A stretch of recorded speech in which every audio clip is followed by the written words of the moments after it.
Hello, my unremarkable friends, and welcome to the next chapter of The Unremarkable Entrepreneur. It's the book I'm writing week by week over the next year for all the practitioners, artists, and creators who've realized they don't need another playbook, they need to find their own path. This is Dance Then, wherever you may be. In the bathroom of my parents' house, you'll find a poster from 1974 announcing an event taking place in Maidstone. The soloist performing, my mum.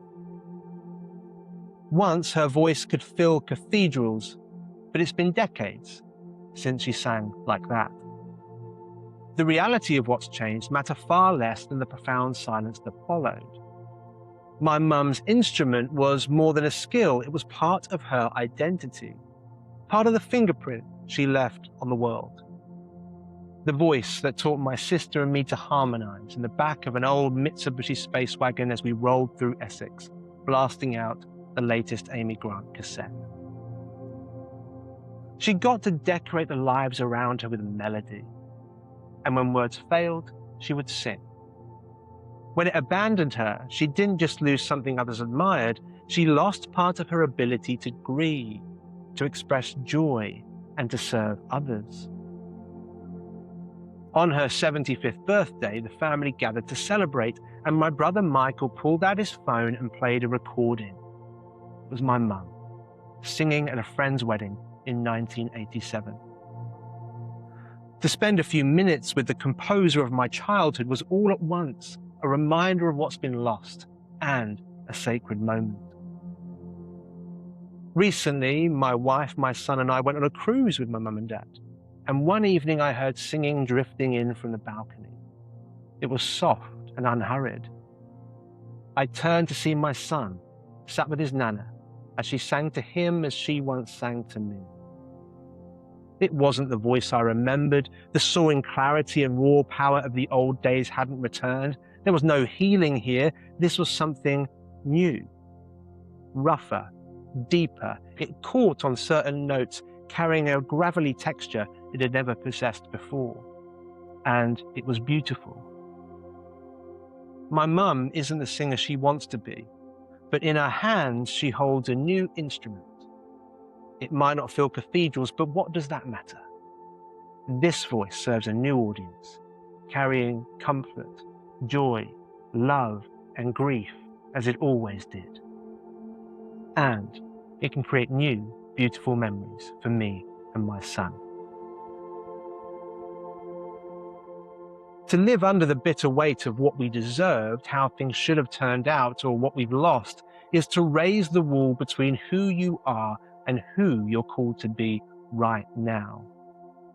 To live frozen in a story that has no right to control what you do next. The tide will not return what's been washed away. It won't repair what's been broken, fulfill the prophecy, or restore lost confidence, energy, or the career you were promised. It's why our calling isn't back there. It's right here, right now, in the very next step, whatever you're facing. If you wait for restitution, you'll wait forever, and the new instrument you already hold will be left unplayed. And years from now, you'll say, I missed it again. My mum sang regardless of the circumstance, the lost gift, and the grief of it. She sang without asking whether she was good enough. She sang to the person in front of her simply because it felt natural to do so. She sang not in the absence of the challenges she's faced, or the wounds she carries, or the things she's lost, but despite them. And you can too. Remember, there is nothing to add, no external validation you need, and no flaw that's deep enough to stop you from beginning. In 1963, the English songwriter Sidney Carter penned a hymn that echoed through damp school halls and village churches for decades. Dance then, wherever you may be. It sounds simple, almost naive, yet beneath it sits a fierce pastoral defiance. To dance wherever you may be is to reject the idea that your contribution depends on some kind of external validation, permission, or ideal conditions. It is the refusal to wait for a fair market, a supportive boss, the perfect platform, or an unblemished record before you begin. You are called to dance wherever you find yourself right now, not when the grief has stopped burning or the scars have vanished, right here, in the middle of this mess. So many of the practitioners I meet are still mourning the instrument they thought they were supposed to play, the corporate climb that ended in redundancy, the specialist career that fractured into a dozen unremarkable jobs, the exit that felt like a summit but left them with too much time on their hands and not enough money in the bank, the business that built an audience but cost them their peace. They look at their checkered history and find a verdict that confirms that they were not enough, their voice too rough, too gravelly, too broken to fill a cathedral. But nothing is wasted, and your voice has not been silenced. The failed climbs, the false starts, the quiet years of rebuilding may have lowered your register, but they have also left you with a unique voice. One that catches on the hard notes, that fumbles the poetry, that drifts off key, and yet carries a depth and an authority that technical perfection can never fake. The rougher edge is not your disqualification, it's your resonance, your invitation. The right voice for right now and the people who need to hear it. Just this week, I sat with a founder who had achieved what many spend their careers chasing, an exit. He built something, sold it, and stepped out of the performance.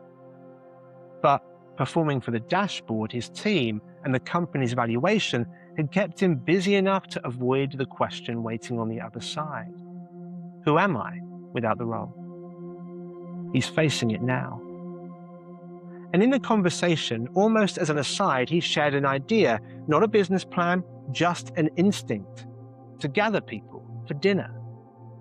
Not to revel in the mythology of headline exits and catastrophic failures, but to serve those in the unremarkable middle, building something real, without fanfare, who need to know they are not alone in it. He offered the idea as if it belonged to the future, the act of an artist who must wait until he'd found a new way to generate revenue.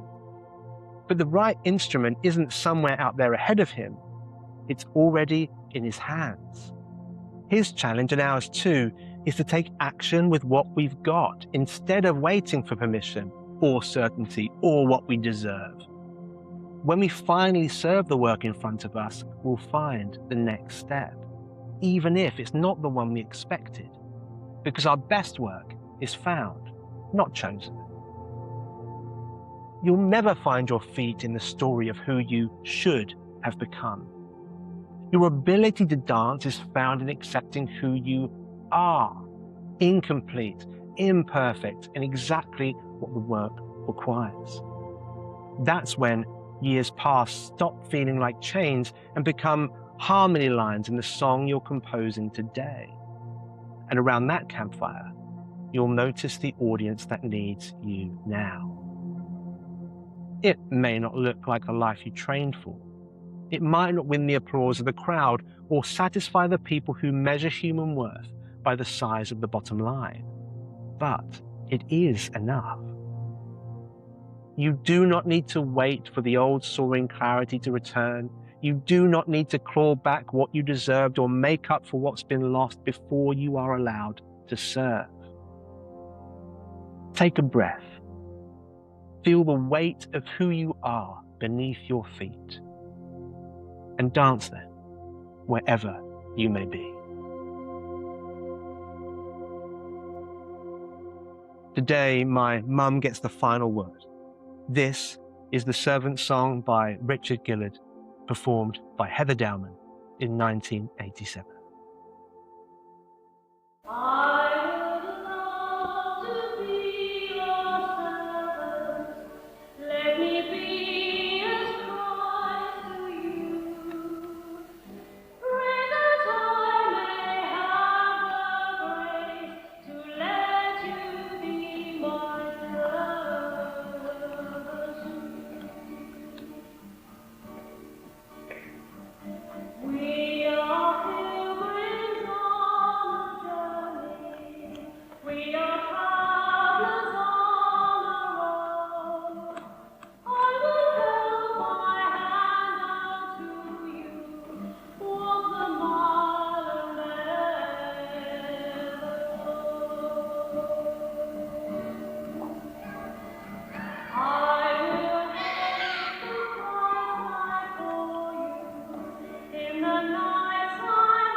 A practice note to finish.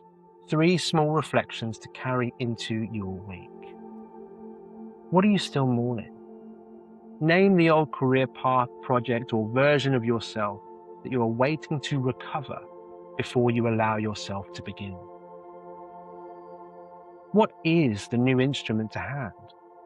Look at your current circumstances, the scars, the generalist background, the small audience. What unique texture does this give your work today? Who is on the balcony with you? Stop looking at the auditorium. Who is the single person right in front of you who needs to know the comfort of your voice this week? That was Dance Then, wherever you may be. If you want to read the text at your own pace or follow along as the rest of the book emerges, you can find the link in the notes below. And if this resonated, it really is being written for you, and I would love to hear from you. Thank you for sharing this space with me today. I'll save you a seat in the next chapter.